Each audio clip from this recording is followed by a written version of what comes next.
இந்த வீடியோல if condition use பண்ணி பாஸ் ஆனவங்களுக்கு மட்டும் ரேங்க் வந்து எப்படி கொடுக்கணும் அதை வந்து பார்ப்போம்.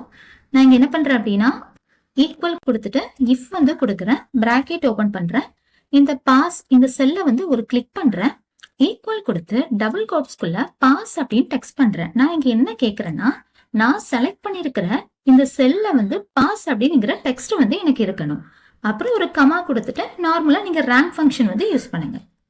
ஸோ ரேங்க் வந்து கொடுக்குறேன், டோட்டலுக்கு கீழே இருக்கிற 376 ஒரு கிளிக் பண்றேன், ஒரு கமா வந்து கொடுக்குறேன்.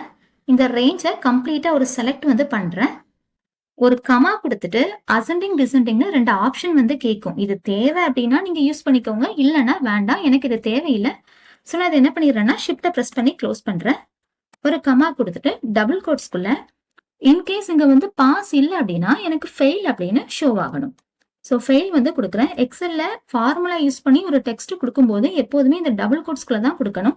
ஷிஃப்ட்டை ப்ரெஸ் பண்ணி க்ளோஸ் பண்ணுங்க. இந்த ரெஃபரன்ஸ் ரேஞ்சை அப்படி செலக்ட் பண்ணி லாக் பண்ணுங்க. லாக் பண்றதுக்கு ஷார்ட்கட் கீ வந்து சொல்றேன். லேப்டாப் யூஸ் பண்ண ஃபங்க்ஷன் கீயை ப்ரெஸ் பண்ணி F4 வந்து கொடுங்க. சிஸ்டம் யூஸ் பண்ணா வேற F4 மட்டும் கொடுத்தா போதும். என்டர் வந்து கொடுங்க. ஆன்சர் வந்து பர்ஃபெக்டா வரும். ட்ராக் பண்ணி பாருங்க, ரிமைனிங் எல்லா செல்லோட ஆன்சரும் பர்ஃபெக்டா வரும். செக் பண்ணி பாருங்க, இங்க ஃபெயில் ஆனவங்களுக்கு ரேங்க் வந்து ஷோ ஆகாது. இந்த பாஸ் ஃபைல் வந்து நான் இஃப் கண்டிஷன் யூஸ் பண்ணி இங்க வந்து அப்டேட் வந்து பண்ணியிருக்கேன். நெக்ஸ்ட் வீடியோல இஃப் கண்டிஷன்னா என்னங்கிறத எக்ஸ்பிளைன் வந்து பண்றேன். ஸோ இந்த வீடியோ உங்களுக்கு பிடிச்சிருந்தா லைக் பண்ணுங்க, ஷேர் பண்ணுங்க, மறக்காம சப்ஸ்கிரைப் பண்ணுங்க. நெக்ஸ்ட் வீடியோல பார்க்கலாம்.